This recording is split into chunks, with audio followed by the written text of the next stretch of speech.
Consistency is the mother of mastery. Your habits create your days, and your days are your life in miniature.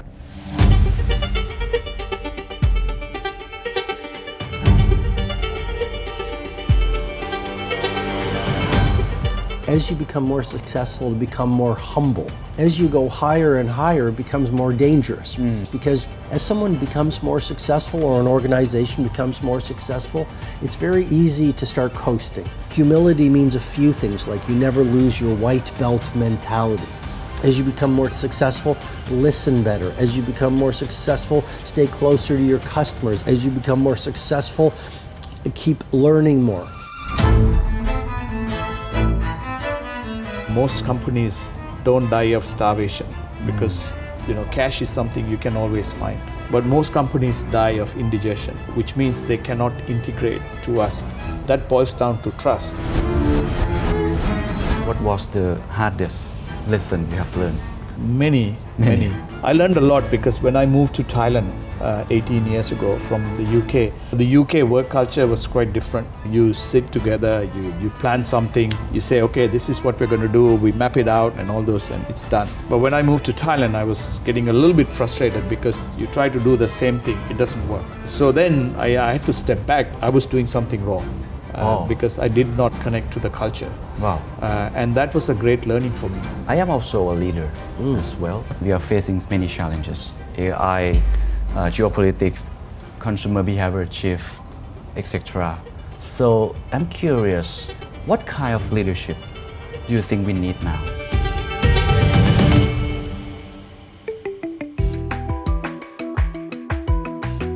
The Secret Sauce สวัสดีครับผมเคนนักครินทร์และนี่คือ The Secret Sauce What's your secret สนับสนุนโดย Minor International ผมอยู่ที่อนันตราริเวอร์ไซด์นะครับวันนี้มางาน Minor Leadership Summit นะครับมาเจอใครรู้ไหมครับมาเจอผู้เขียนหนังสือเล่มนี้ครับฟังไม่ผิดครับหนังสือยอดฮิตของคุณโรบินชาร์มานี่คือเล่มล่าสุดนะครับ The Wealth Money Can't Buy แต่ถ้าเล่มที่ดังที่สุดเล่มหนึ่งก็คือ The 5 AM Club ผมเคยรีวิวไปด้วยคนดูเยอะมากๆเลยไม่น่าเชื่อว่าผมจะได้เจอตัวจริงเสียงจริงกับคุณโรบินชาร์มาเพราะว่าทาง Minor International Group ที่เป็นบริษัทด้าน Hospitality การท่องเที่ยวหรือฟู้ดที่ใหญ่ที่สุดแห่งหนึ่งของโลกเนี่ยเขาจัด Leadership Summit ทุกปีครับปีที่แล้วผมก็มานะฮะแล้วเขาก็จะมีการเชิญ Global Speaker มาเพื่อให้แรงบันดาลใจกับพาร์ทเนอร์ของเขาหรือว่า Leader ของเขาปีนี้เป็นคิวของคุณโรบินชาร์มานะครับเดี๋ยวผมจะไปพูดคุยกับเขาแต่ว่าไม่ได้คุยคนเดียวครับผมจะพูดคุยพร้อมกับคุณดิลิปด้วยคุณดิลิปนั้นเป็น CEO ของ Minor เช่นเดียวกันเราจะคุยกันเรื่องของ Leadership ความเป็นผู้นำที่มีความเปลี่ยนแปลงไปหรือว่า Passion for Growth ครับจะทำยังไงให้ Leadership สามารถที่อยู่ในตัวเราและเติบโตได้และสามารถถ่ายทอดไปให้กับคนอื่นได้นี่คือคอนเทนต์เรียกว่าระดับโลกอย่างแท้จริงนะครับ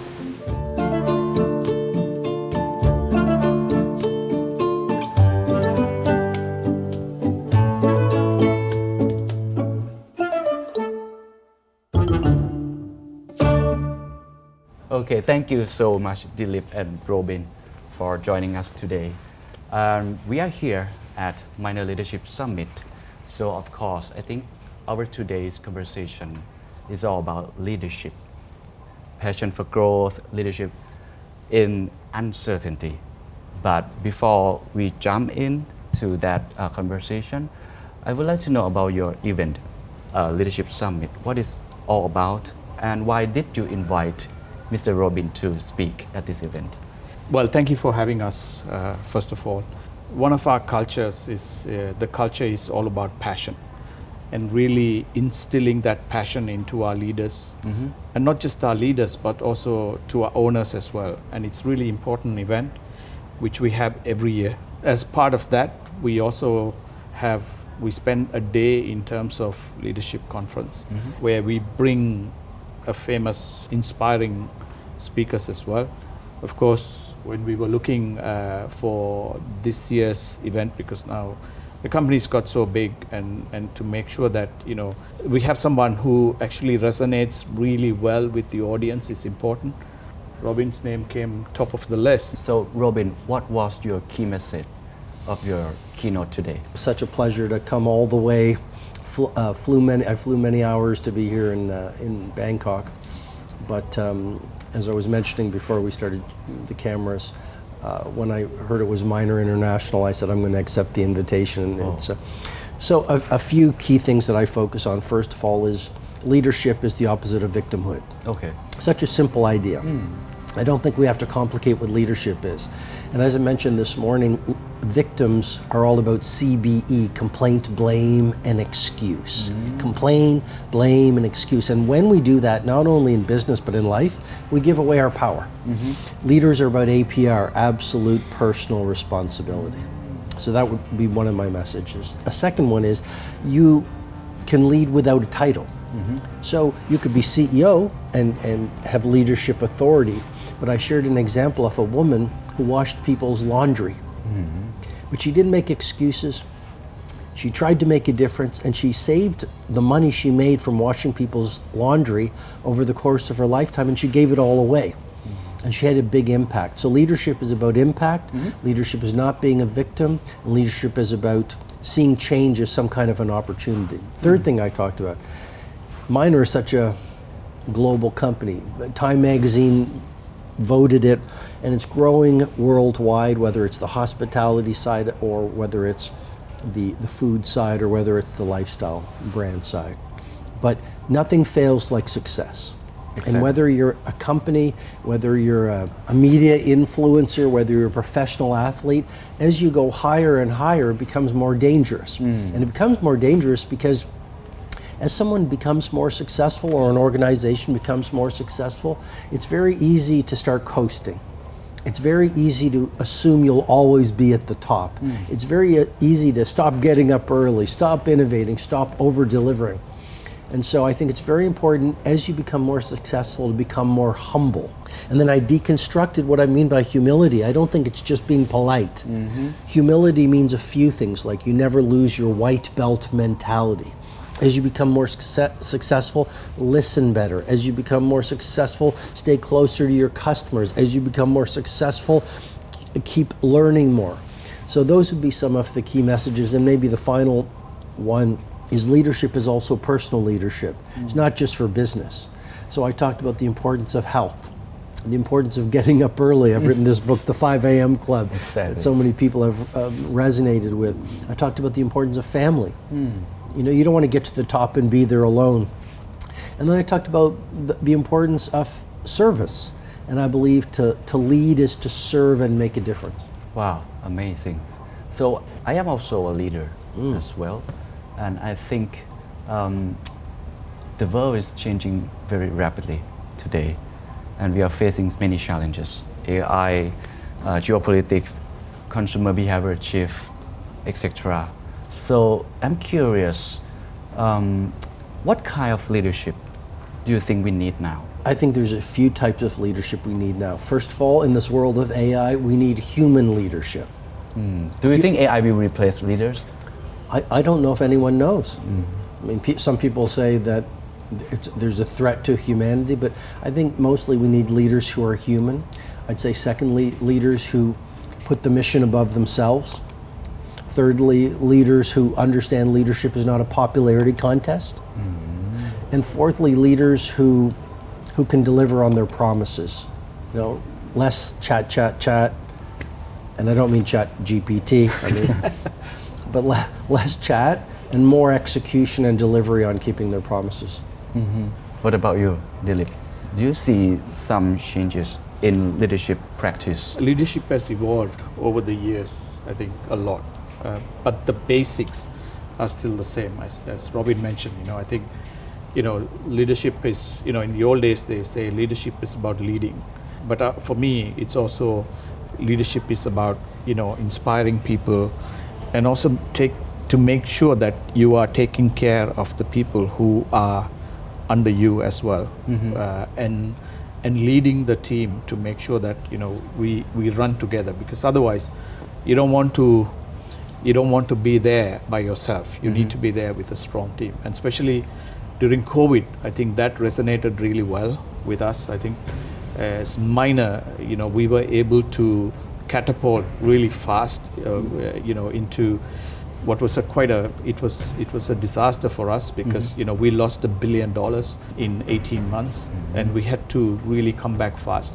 And one of the good things we did was because the leaders were aligned, they were agile and everything else, we were able to come back within 3 months of the pandemic. And we did everything we could, because at the end of the day, you are entrusted with a company which is almost 90,000 people whom you're responsible for. And it's really important that you take care of the people, both in terms of, whether it's mind, body and soul, whether it's performance, it's a balance of everything. It connects with my next question, Mr. Robin. What makes a great leader? I mean, how can people begin developing within themselves? A number of different elements of a great leader. Some leaders are charismatic. So you're with them and they make you feel bigger. I think of Nelson Mandela. This morning I shared my life changed when I stood in Nelson Mandela's prison cell. And I saw the place where he lived, this little cell. There was not even a bed. And he lived there for 18 years. He was tortured, he was humiliated, he was degraded, and yet when he came out, he was all about forgiveness. He invited one of the guards who stood outside his prison cell to attend his inauguration as the president. He invited one of the lawyers, prosecutors who wanted the death penalty for him to dinner. And so I think some people are like Nelson Mandela, they forgive. And in their presence, and often it's because of their suffering. Sometimes the greatest people have suffered the most. But some leaders you feel bigger in their presence. Other leaders are much quieter, but they put the mission above themselves, and they're very clear on their Mount Everest, and they're excellent at execution. Other leaders are visionary leaders. I think about Steve Jobs, for example. I mean, his ability was he could see around corners, and he wasn't in a consumer groups. He said, here's what I think the consumers want, and I'm going to give it to them. Steve Jobs also loved beauty. He in a world where I think we need more beauty, him and Johnny Ive loved beautiful products. Some leaders are difficult. So I think there's all sorts of different kinds of different kinds of leaders, but I think the best leaders are people who there's an idea. Every visionary was initially ridiculed before they were revered. Every visionary was initially ridiculed before they were revered. And I think if there was one through line or golden thread of a great leader, they see what everyone sees, but they think what few think. So they say, here's what the status quo tells us. Here's the way the food industry needs to look, or the hotel industry needs to look, or the media landscape needs to look. And they say, something inside of me, because I think instinct is more powerful than intellect, something inside me says, I think this would be a good idea. And everyone laughs at them, and everyone throws stones at them, and everyone calls them crazy and kooks and eccentrics. But step by step, they take that strange vision and they materialize it into reality. And then everyone says, oh, I thought of that too, I could have done it. But I think ultimately the greatest leaders are disruptors. They're change catalysts, and they're creative people. Do you think everyone can be a leader? Or it's just about talent? I think so. I think Mahatma Gandhi, one of my heroes, I don't think these people are cut from a different cloth. I really don't. I mean, if you study them, and I've worked with a lot of the great leaders in the world, these people were ordinary people thrust into greatness.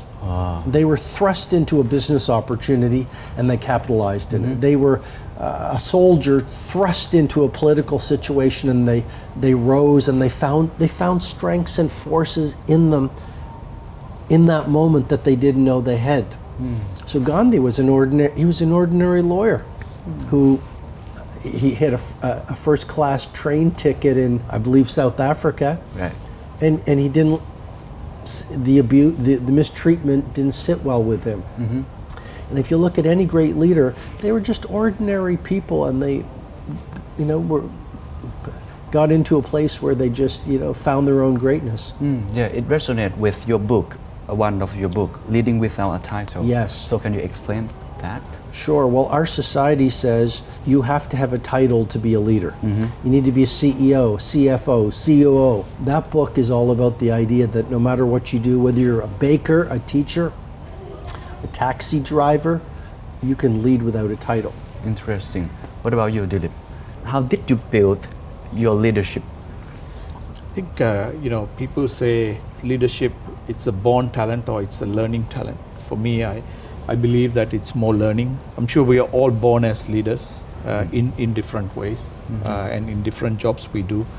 But also it's about learning to become a leader as well. And to have those leadership qualities, and sometimes you have to walk the talk. I think that's really important, And I always put myself, if I was him, what would I do? Because we didn't all become leaders like yesterday or today. It's a journey. Sometimes you really try to put yourself in their shoes and feel that how would I feel if I was them. And I think it's really important that that you really understand people, especially in our job. It's all about people. If you're not cut to understand people, you shouldn't be in the hospitality industry. And people means your own people. People means our customers. People means our stakeholders as well. So I think it's really, really important. So where did you learn leadership qualities? How have you trained yourself? It's a basic training you have, and then you start to learn from others as well. So I think you learn from your bosses in the past, you learn from other people, you learn from your colleagues, you learn from great leaders. So from your experience, what was the hardest lesson you have learned? Many. I always say to our team, there's a reason why God has given you one mouth and 2 ears, so that you listen more and you speak less. Wow. I think that's really important. And actually, I learned a lot because when I moved to Thailand 18 years ago from the UK, the UK work culture was quite different. You sit together, you plan something, you say, okay, this is what we're going to do, we map it out and all those, and it's done, But when I moved to Thailand, I was getting a little bit frustrated because you try to do the same thing, it doesn't work. Because you need to bring together and make sure that you bring the people together in your story as well. So then I had to step back, and most meetings, if we do have a meeting, I never speak. So I let the others speak, and then I would speak the last. And that really changed, because otherwise, I was doing something wrong because I did not connect to the culture. Wow. And that was a great learning for me. So do you agree with him? I mean, listen more than speak. I think listening is so important.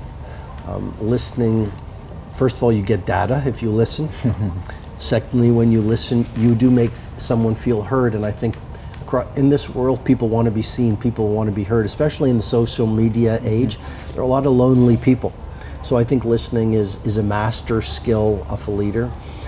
But another thing you both talked about, which is the importance of education. I believe education is inoculation against disruption. I believe that the leader who learns the most wins.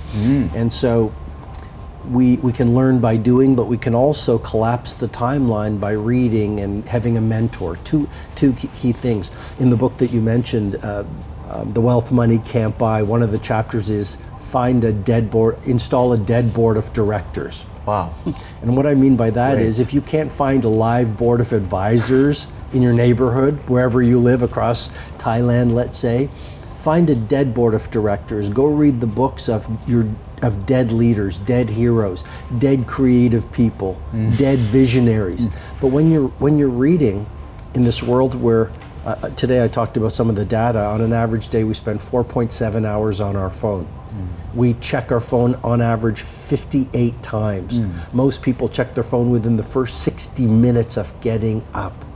So in this age where we're addicted to distraction, taking the time to read, taking the time to study, taking the time to have a mentor, even if it's reading the books of people who have passed away, is powerful, because reading a book is having a conversation. And if you read the right book, that you can get one idea, so that when the hand puts down the book, it's a fundamentally different hand.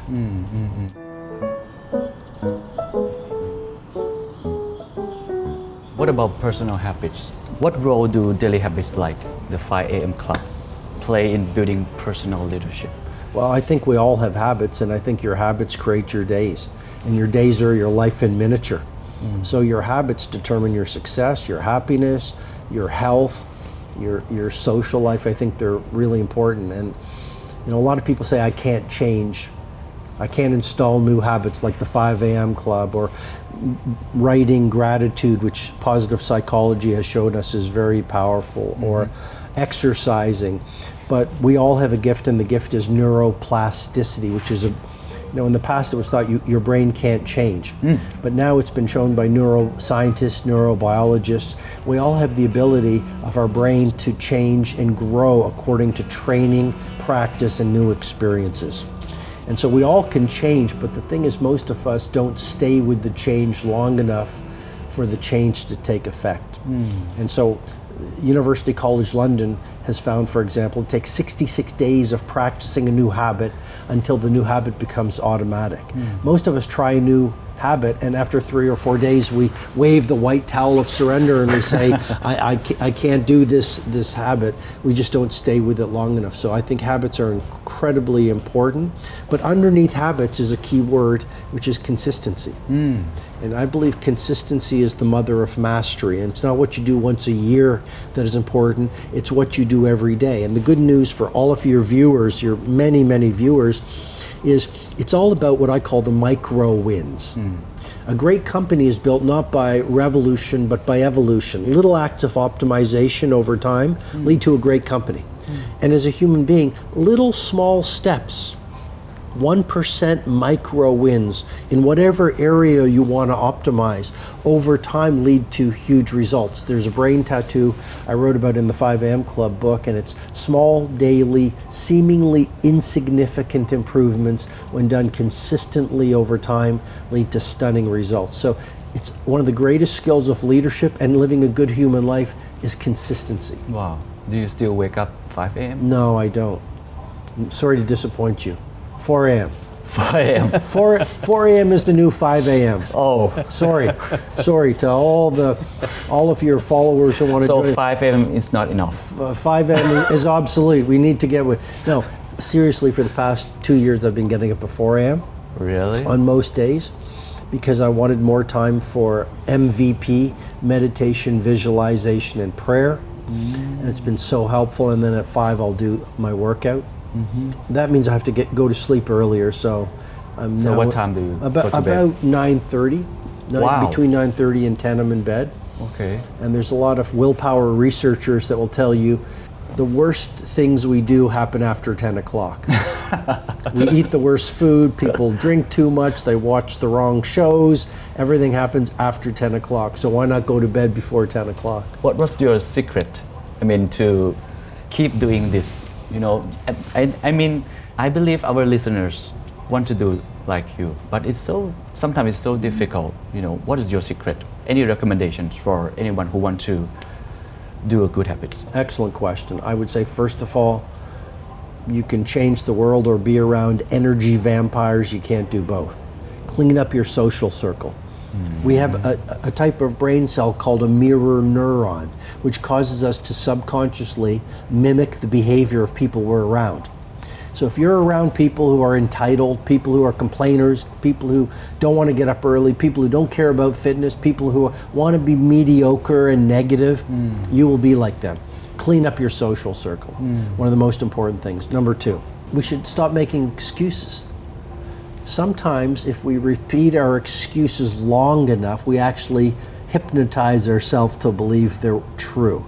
So stop making excuses. And the third thing is just start installing the habits. Let go of your excuses, and those small little wins over time change your life. And then the final thing I'd say is the IPOP principle. The IPOP principle. Input positivity and you'll output positivity. So if look at your information diet. If your information diet is like always negative news, always the worst of human behavior, then that will affect your self-identity, and your income and your impact is always driven by the way you see yourself.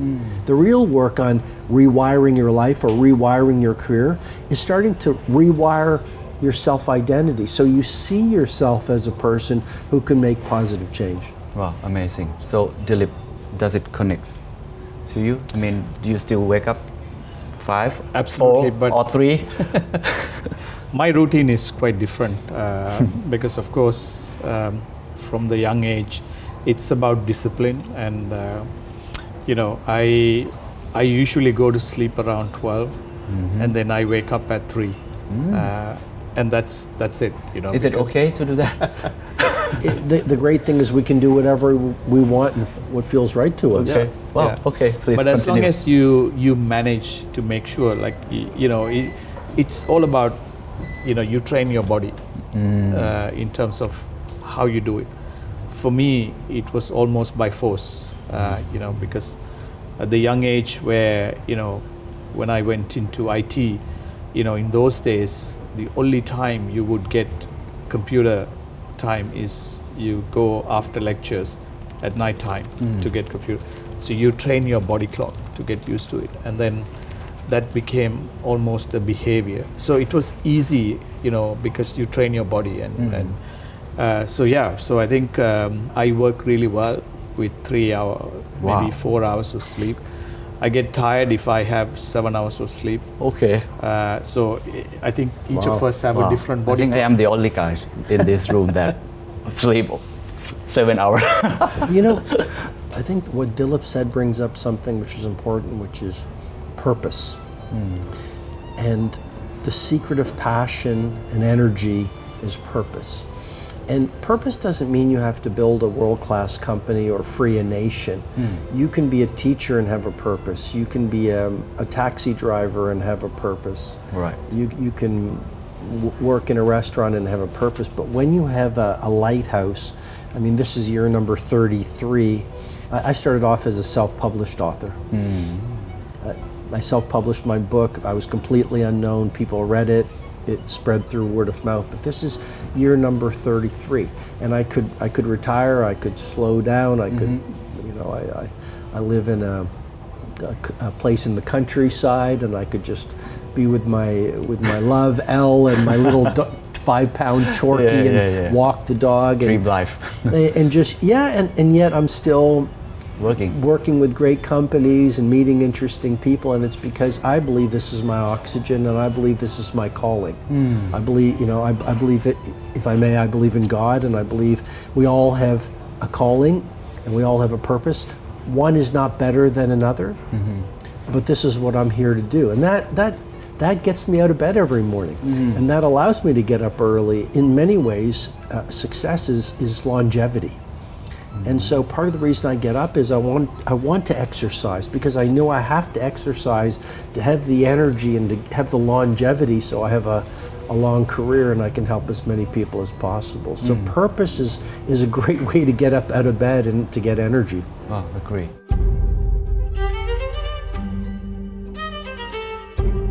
I think people these days are so stressed and anxious. Even top performers or top leaders face burnout, stress.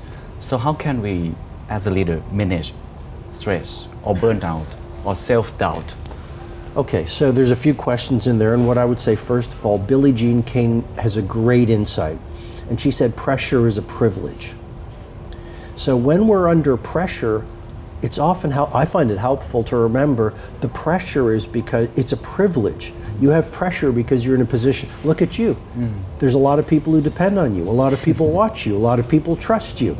That can sometimes put pressure on you. But that's a privilege, because look at the impact that you can have. So that would be the first thing. Secondly, one day each week, I call it a zero device day. Okay. One day each week, 24 hours without your digital device. That will allow a leader to renew and refill the well of inspiration and the well of energy. Really important. Thirdly, I think strategic retreats are important. In the book that you mentioned, there's a chapter called Go Ghost. And I think it's really important every 3 months to take a week off and go ghost. Go to Phuket, go to Colombia, go to a place where you can renew and read and recharge. Bill Gates, for example, has his think weeks. He gets away from the world, he goes to a cottage, and he just reads. But I think it's really important to take the time to renew. And the final thing I'd say is spend time in silence. In this world of noise, we need to hear the signal. So find some time, maybe it's a ritual, before you go to sleep, and you're just in silence, and you take some time just to renew and restore. Wow, interesting and very useful. So, Mr. Dillip, have you ever faced burnout? Of course, today we live in a world of it's a challenging world because of where we are. When you live in a global environment, you face so many challenges. But I think it's all about how do you manage the stress, and that's important. And for me, even during the pandemic, I think it was, even though I was stressed and concerned inside, you never show it outside, because the last thing you want is when you have your team, what you're trying to do is to motivate your team, to guide your team, and to say, you know what, we're going to come out of this really, really strong, and this is what we have to do, and manage it. So stress management is important, and of course there are so many tools like you have today. For me, stress management, most of the time, we are blessed to be in Thailand, and the best stress management is I go spend at least 3 hours in the spa once a week, which That's a good idea. which manages my stress, and you calm down, you just have time for yourself, and you feel good when you finish with it as well. From what you just said, I want to build on, because we have talked a lot about personal mastery, building self-leadership, something like that. But the next topic is building trust, leading people, something like that. So how can leaders build trust? I think it's sometimes I feel it's very abstract, but sometimes I think it's very solid. So how can we build trust in different perspective, different culture, or different beliefs? I think the single best way to build trust is keep your promises. Your life will change if you don't say a promise unless you're sure you're going to keep it. If it's a teammate, if it's a customer, if it's your son, your significant other, just be vigilant with your promises and watch what happens. Each time you keep a promise, you build credibility. Each time you keep a promise, you build trust. And even more important is keep the promises you make to yourself. That's how you build self-trust. You say, I'm going to get up at 5 a.m. to work out, you do it. You say you're going to turn off the TV or whatever it is and read for an hour in the evening, you do it. You say you're going to go visit your elderly parents or clean up something in the neighborhood, and you do it. Each time you keep a promise, you grow in your self-trust, and you also grow in your power. Is it all about communication as well? I mean, how can leaders communicate clearly and effectively? Excellent question. Just be real. Obviously, you're in the work context, but authenticity and vulnerability are superpowers. And I'll say that again because it's important. Authenticity and vulnerability are superpowers. All too often, people aren't trained how to be leaders, so they talk like this and they say, let's have this strategic review, and you hear them sometimes talking and they don't sound like real people. They sound like robots. The most effective leaders are like sports coaches, and they're just real. And if you take your mask down and you show that you don't have all the answers, and you show that you're scared at times, and you show that you are a human being, then you give your team permission to take down their mask. And then you become like the great sports teams. They're not trying to pretend to be people. They're just a bunch of people with a singular mission who are coming together, and it's less me and it's more we, and they bond as a team. And I think if you do that, then you build a huge amount of trust. Wow, that's a good point. Dillip, in your real world daily work, how can you build trust? At Minor, do you have any practices that we can learn from? Trust is very important. I think it's one of the leadership qualities. People, anyone, your kids need to trust you. Your wife needs to trust you. Your parents need to trust you that one day when they become older, that you look after them. Your kids want to trust you that you'll always cover their back. the company, your team needs to trust you, that you will always cover their back and make sure that, don't worry, I'm there. I think that's really important, trust, because and it goes beyond your team as well. Like, for us, I think it was a great it was really great, especially during pandemic, because I use a lot of examples, like when the whole world was closing down, and we had to raise cash, because one of the things I say is, like, if you run out of cash, you're dead, right? So, and at that time, our banks stepped up and said, don't worry guys, like, we will make sure we fund you. Wow. Because minus reputation, the confidence and the trust they have in the company, because you always deliver what you promise, and most of the time, we always love to say we would love to under promise and over deliver, and I think it's trust also creates credibility as well, and because of that, like, I think we went through COVID, and again with the team, if the team doesn't trust you, they're not going to. If someone trusts you, they will jump. When you say jump, they will say how high, and that's important. To create that trust, and the culture of trust is really important. And for me, like, I as I said before, I always thought, like, when I grew up and when I went through my work life, for me trust was important, because always, like, that my boss will cover me, and make sure that I can trust him. He says, okay, you've done a great job, like, this is what I expect, and once you're done, like, you trust that, it's okay. And it's the same thing, like, when you're with the team, you have to create that circle of trust, and to make sure that is never broken. Once it's broken, you cannot fix it. Agree. Minor is a truly global company. So how do you manage cultural differences across, countries, continent? Again, same thing. When we acquired NH, the NH was 3 times the size of Minor at that time.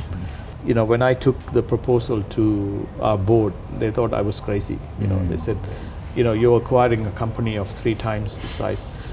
But again, how do you, integration is also important. I always say, most companies don't die of starvation, because, cash is something you can always find. But most companies die of indigestion, which means they cannot integrate to us. That boils down to trust, because you are dealing with people of different cultures, of different nationalities, and the way they have done things. You cannot march into something and say, okay, we're Minor, this is what we're going to do. No. You go in and say, look, we would love to know how we can work with you, and create something from good to great. And that's something which we've done, and it was a great story. And I love the story because, today, when we walked into NH at that time, the shareholders were fighting because there was a Chinese, a big shareholder, and they thought we were Chinese. Oh. I don't look Chinese, Okay. but they thought we were, because, the same culture, like Minor is going to adopt. And they were so impressed, the team, that we came in and we said, okay, how can we take this company to the next level, and what do we need to invest in our people to make it a great company? And people said, wow. And again, that reflected in our numbers. We were talking about it yesterday. The whole earnings went up 4 times.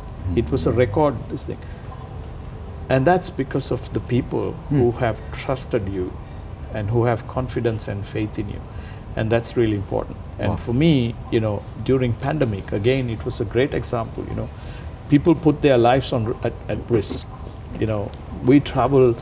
I was based in London at that time for 7 months because Thailand was shut down.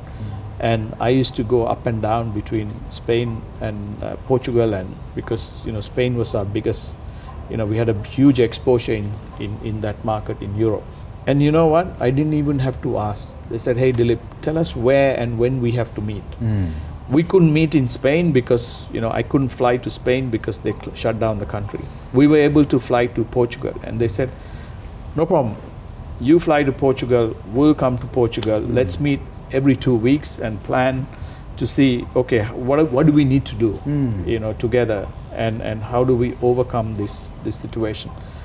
And people did it because they trusted in you and they had full confidence in the company. As to what you have demonstrated before when you acquired them, I think that was important. Wow, such an amazing story.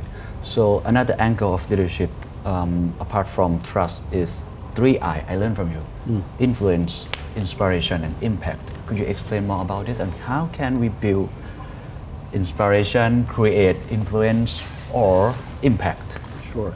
If I had to summarize leadership, they would be the 3 I's. And as you say, it's inspiration, influence, and impact. Inspiration, why is that important? The world has been built by people who had inspiration. They were inspired. So you look at the Taj Mahal, you look at Beethoven's Moonlight Sonata, you look at the great works of art, look at the great companies. It started with inspiration. So I believe that titles aren't important, but CIO, Chief Inspiration Officer, is very important. And this is a great passion of mine because I think a lot of us, we were all artists before the world trained us to be adults. We all, as little kids, had sparkling eyes. Yeah. As little kids, we wanted to be astronauts and we wanted to be warriors and we wanted to be superheroes and we wanted to do amazing things. And then as we get older, the world starts to program us. Be practical, be responsible. It makes me think of George Bernard Shaw. He said, the reasonable man adapts himself to the world. The unreasonable man persists in adapting the world to himself. Therefore, all progress depends on the unreasonable man. And so I think we need to protect our inspiration in this world where the world wants us to be very serious and lose our creativity and lose our enthusiasm. And so ways to do that, be around art. That's the great thing about an art gallery, a museum. You can go into it and you can be around beauty and you can commune with the great masters. I go back to reading, read the great books, listen to great music, go to the symphony. You can't push magic into the marketplace unless you know what magic smells like. Wow, that's great. So be around magic, whether it's a great athlete, whether it's a great artist, whether it's great food, be around magic and protect your inspiration. The second I is influence. The job of a leader is to grow more leaders. The job of a leader is to influence people so that they step up and become more of themselves. So lead by example. The way you cause your kids or your teammates to be better performers, more creative, more loving of customers, you model behavior that you want to see. And then the final I is impact. We live in a world where so many leaders, it's death by meeting. It's just talk. But ideation without execution is a delusion. And the best leaders are brilliant at the consistent doing of difficult things. It's they talk less and they do more. Great leaders have a bias towards getting big things done. Wow, great. Dillip, what inspires you to work every day? What is your source of inspiration? It's easy. I think as long as you love what you do, that inspires you. And for me, people say, oh, you're working hard. I say, no, I love my job and I enjoy what I do. So I don't, it inspires me to make sure that you love what you do and you enjoy what you do at the end of the day. If you don't love what you do and if you don't enjoy what you do, you shouldn't be doing what you're doing. I think it's because it's bad it pulls the company down, it's bad for your team, it sends a wrong message and everything else. And you start to become negative because you're not inspired, you can't influence, you can't do anything, so, and you get frustrated yourself. So that's, I would say that's the secret recipe, I think, if you can't influence your own child, you can't influence your girlfriend to get married to you, I think that's a hard job, right? So we've started that, in every day of our life, and how do you influence people. It's really important. I always say to our team is that we need to, they say, oh, we can't do this, we can't do. I said no, it's not about we can't.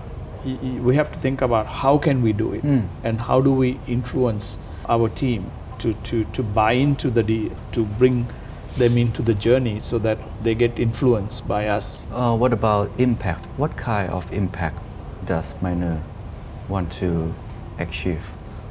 I think. What is your purpose? I think our purpose is, we always say we are in the business of, customers.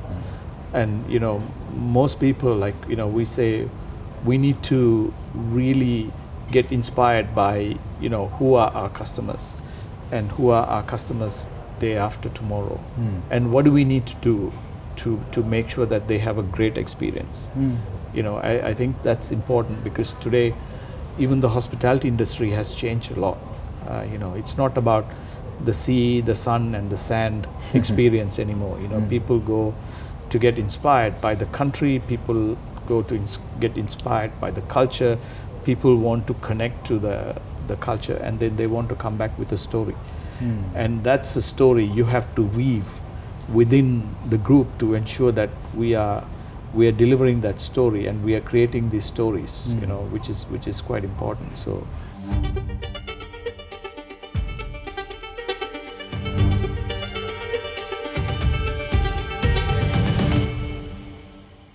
leaders grow more leaders, as you mentioned. So what advice would you give to future leaders who are listening to you? I go back to what I learned from Nelson Mandela, each one teach one. Teaching is powerful.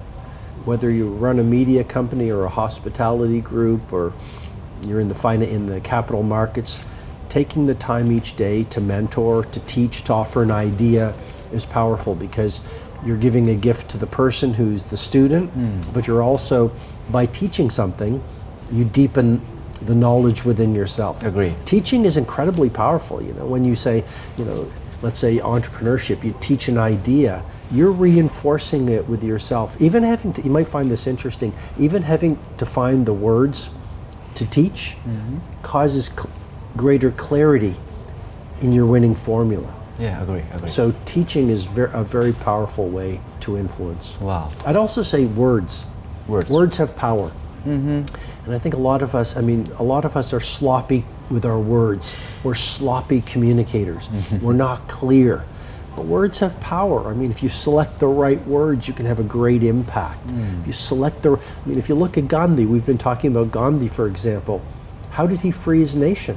Words. Exactly. Martin Luther King. Words.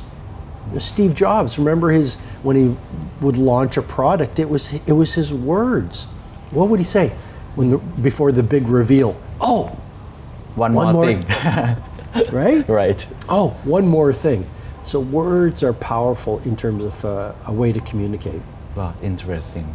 So can you share us a leadership program inside Minor? I think you are really give an importance of building leaders in your company. Sure. So I think in our industry we understand there is a war on talent, and how do you build the next generation of talent, which is important.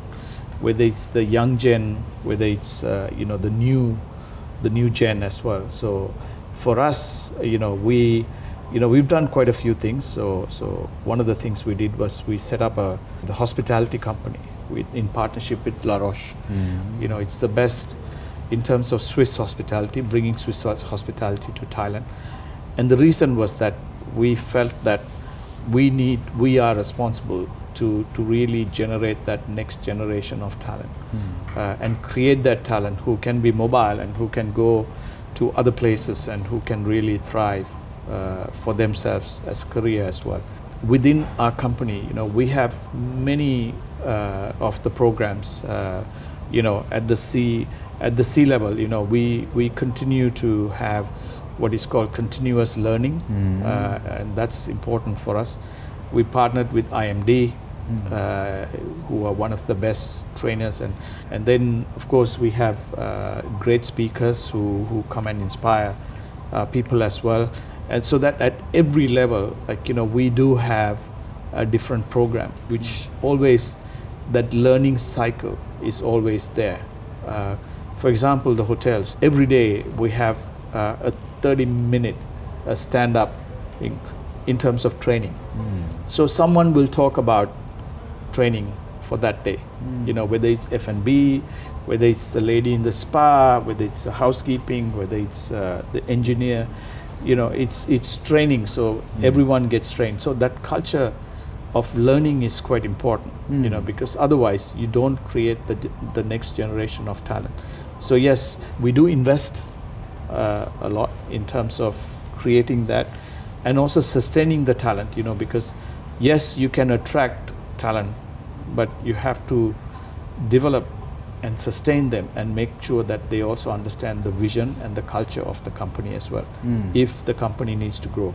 Wow, great. So I think final words from you must be very useful and helpful for our audience. What keeps you awake and what inspires you to wake up every single day? What is your purpose? What's my purpose? My purpose is to help people own their gifts and their talents so that they live their finest lives. I really believe so much in the power of any human being to live much greater lives, much happier lives, much more creative lives. I think a lot of people have allowed very limiting mindsets to run their brains, and they have a story. And they have a story about their potential, but often it's a very limiting story. It's been taught to them by the media or by a teacher or by a parent, for example. And so my mission is to just help people live their greatest lives through my books and presentations and social media and courses as long as I get to do it. This is my personal question. What is your source of inspiration? What inspired you to write a new book, like just recently, Wealth Money Can't Buy It? My inspiration is trying to figure things out myself. Oh, really? So the Wealth Money Can't Buy, the 8 forms of wealth, part of it came from I was trying to figure out, like, society says that money is wealth. But what about family? What about your craft? What about having an impact? Aren't those equally valuable metrics of success? So I'm inspired by my own intellectual curiosities. Oh, really? I'm inspired by people that I meet. I mean, I love talking to taxi drivers. They're like the best psychologists in the world. Go into any country, talk to the taxi drivers. They have their pulse on what's going on. I'm inspired by my readers. I'm inspired by books, by ideas. I love films. And so I get inspiration from art and film and culture and conversations. I don't just talk to people who are in my industry. I encourage people to talk to misfits, oddballs, and eccentrics. If you're a business leader, talk to a chef. Not that chefs are eccentric, but actually they kind of are. They kind of are now. But talk to weirdos, because that's where you're going to get great ideas. Wow, Dillip, what's your take? Any final words to our audience? In terms of what inspires, is for me, I would say, the company's gone through an amazing journey for the last 60 years. I always say what got us here is not going to get us to the next stage. And I always believe that, even as leaders, we are a custodian of what we have created, and to make sure that you leave a legacy, which is important. Because I think, once you're gone, a lot of people will say, you know what, this company went through this. And it's like today, we have a founder who's been inspirational, who's been an amazing entrepreneur and all those things. That story will never die. So to ensure that you also maintain that legacy and you're part of that legacy, but also grow that legacy as well and be a custodian, so you can then pass it to the next generation. Wow, That's great. Thank you so much.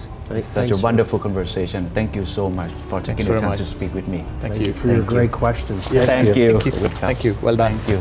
Great job. Thank you so much.